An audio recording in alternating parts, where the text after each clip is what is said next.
立法院今仔日处理警察人事条例复议案，佮邀请行政院长杜英泰去针对关税做专案报告。今仔日民进党团报告继续占领主席台抗议反废死、反戒严的公投，是改造提案要将南北62位立委移送纪律委员会，也毋过去互南北两党来封杀这个提案，也通过公投案的议事录。另外，佮将警察人事条例复议案也否决掉。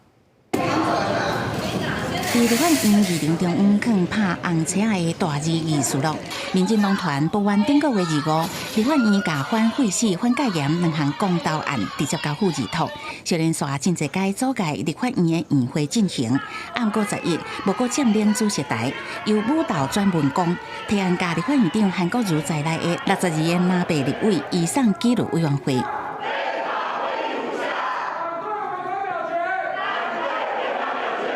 毋过，伫南北人数的优势，提案互人封杀，议事录嘛宣告通过。再来处理警察人事条例复议案，因为行政院认为修法明定警察、消防等人员每个月的退休所得上悬增加到80%，而且会当为演过开始算，安尼造成一般公务人员甲警消人员的对立，嘛拖退国家的财政，而且有阻碍无法度施行的所在。这是反年改的法案。 这是反对下一代的法案，行政院没有办法来报告，立法委员也没有办法直球对决来质询，所以国民党就是心虚。当人民面对天灾人祸的时候，